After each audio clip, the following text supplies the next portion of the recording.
I'm Admiral Ellis of the TTO, and welcome back to the Sci-fi universe. Today, because people haven't been asking quite as many questions, and as I always like to say, throw me a line if you want me to talk about something in particular. I'll be happy to talk about it. As always, just throw me an email. I could check right now. I'll check right now, but. No. There's one thing I'd like to talk about first. And I'll check at the end of the episode, and if someone has sent me something, I will apologize, because I should have covered that this episode.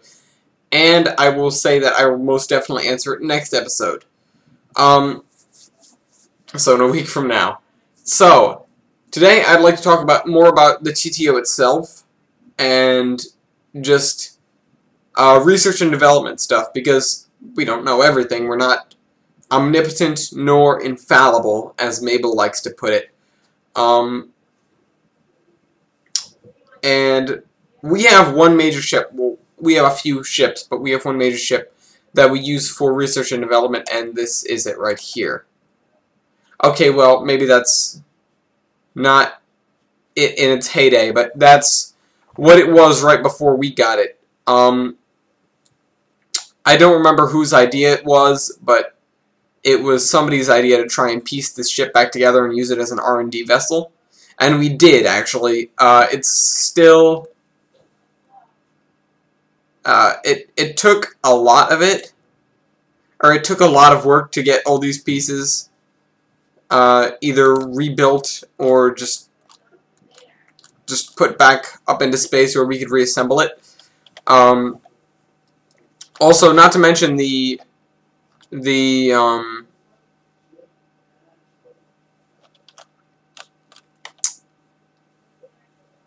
unrestricted subsectors teleported the middle half of the hull into atomized bits.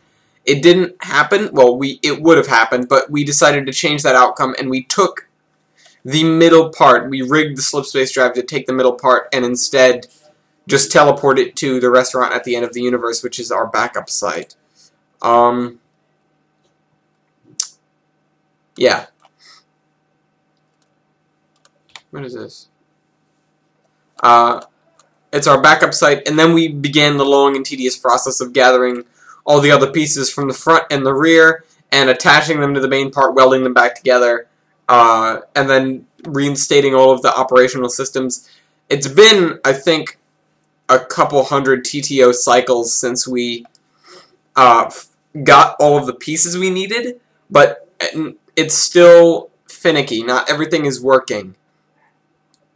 But it's very fun. We have a lot of things on there. We have the STEAM lab. We have just general research and development, like chemistry laboratories and material laboratories, equipment, weapons, everything you can think of, because that's 28 kilometers of Covenant metal right there. There's a lot you can do with that.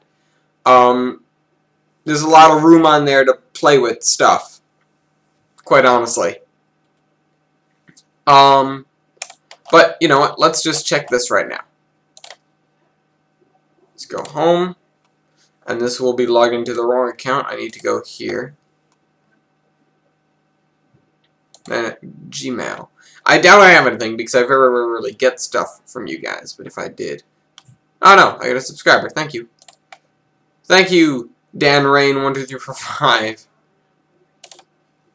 But, go ahead. Oh, as always, ask me questions if you feel like it. I'll always be happy to answer them. Or, in some cases, tell you that, no, I'm sorry, that's not a possibility. That's not what happened. This doesn't exist in the universe.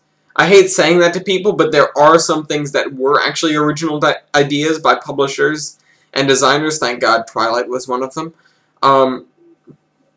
And writers and producers and directors and executives and all of those sorts of people that like to create new things instead of just taking information from time-traveling entrepreneurs, as I've covered in a previous episode.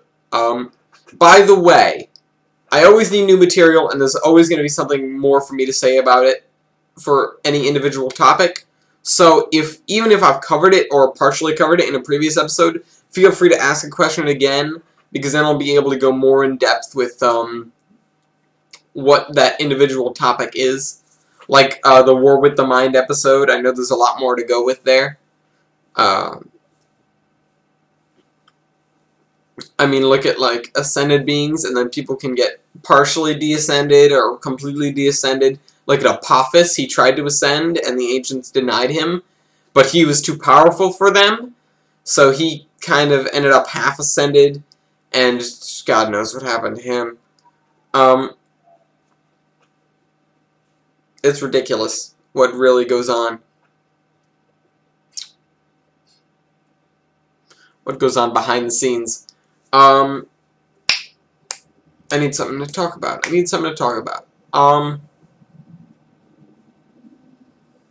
Let's see.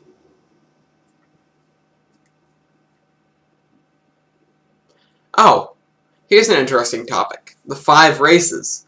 Well, the 4 races plus us.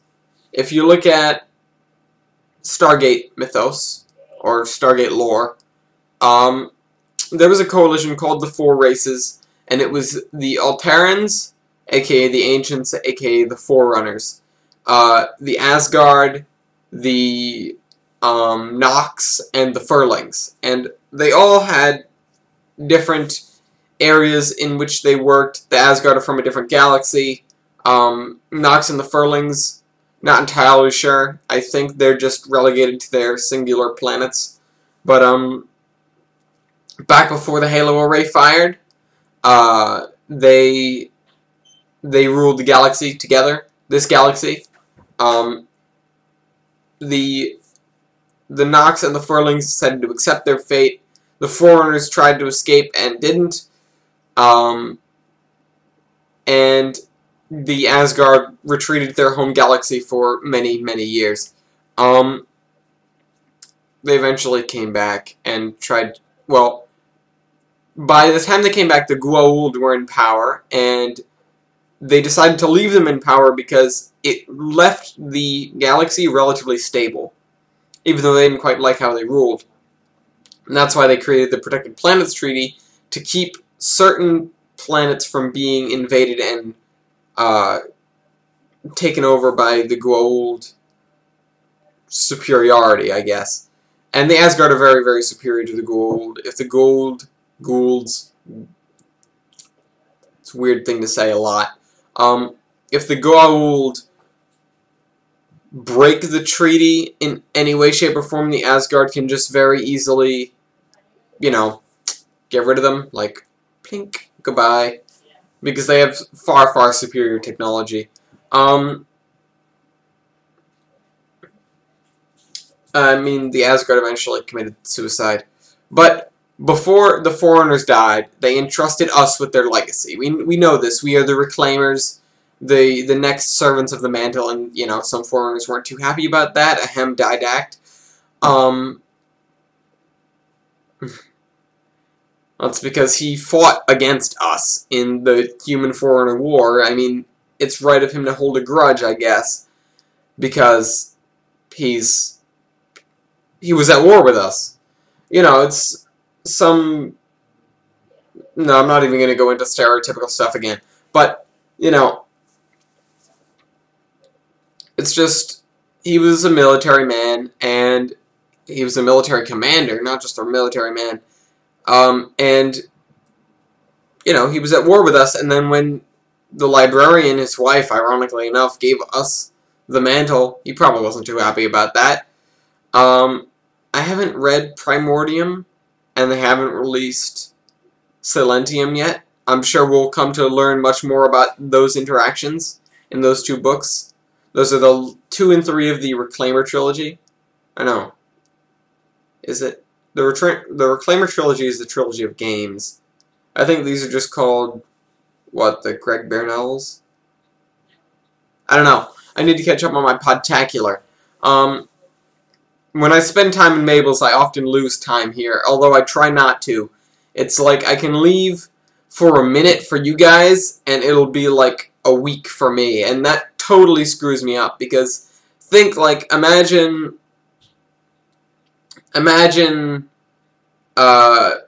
it's Thursday and there's a math test Friday, and you're learning all sorts of stuff on Thursday for the test Friday.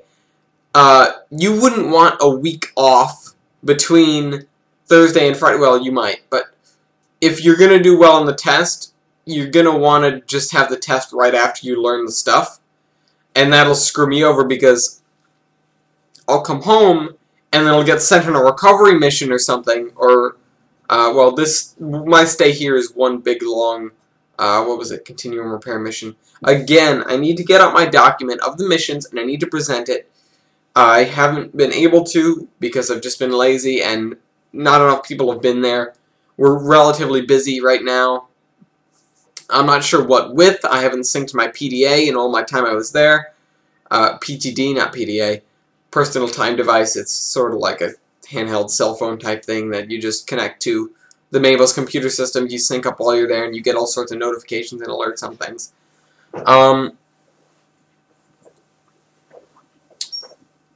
I lost it. I lost my train of thought. I mean, I lost that like 3.5 times already. But that's because, no, I promise I did not abandon you and go on a recovery mission in the meantime. You could have probably, and you wouldn't have even been able to notice it because I'm so scatterbrained anyways. Or I could have. Never mind. So yeah, Long Night of Solace is our research and development vessel. It is a very large ship. It is a lot of potential. It's also where we repair other ships, particularly Covenant ships, because they're more difficult to fix than some others. Normally, Alterran ships, it's just crystal and panel replacement, and UNSC ships, it's even easier, because it's just, it feels so primitive. For someone coming from the 2700s, like I mean, it's only the beginning of the Federation for me. It's like the first, what is it, the first 150 years of the Federation I was able to stick around for. When the Admiral was one of their first really big ships, and it was a science ship too. It is a science ship. Well,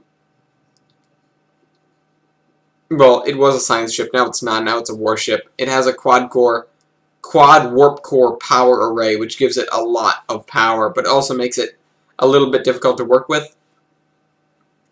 It took a lot of fine-tuning to get it to work. It was really trial and error. The trials being the first time it was ever tested for service, right after I was promoted to Admiral, and it exploded and killed everyone, unfortunately. But then I got taken in by the TTO because apparently I was important. I don't know, whatever. And from there we were able to figure out why it exploded and then fix it. As odd as that sounds, it's difficult to fix something that literally just blew itself to bits. But, you know, we've done harder things like patch the Long Night of Solace back up. There's a whole big long story about why I'm here instead of the original person, and it has to do with time loops and all sorts of that stuff, and that's a story for another day, because it could take me a good 10-15 minutes to just go over that, to go over literally my life story.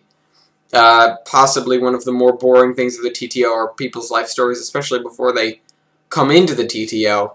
I mean, if someone's just an undiscovered genius, then yeah, they're going to have a boring life. They're going to do nothing all their life. And then at the end of the life, they're lying on their deathbed, and all of a sudden this dude in a blue box shows up and says, hey, you're important. I mean, honestly, I would suppose it would feel really, really redeeming if you had a life of nothingness, and then all of a sudden you're catapulted into this huge and glorious lifestyle of space battles and time and all sorts of things, space-time wars and things like that. But I should probably sign off now because I'm about to run out of time. So hope you all enjoyed this video. That's not my outro, that's my other outro. As always, leave a comment if it's a short question, send an email if it's a long one. I always try to keep up on the comments and emails and things like that, so I will try and answer questions when I get them. If you put in a question, expect the answer the following episode, or else I owe you an apology. And of course, keep looking at the stars, keep thinking of the future.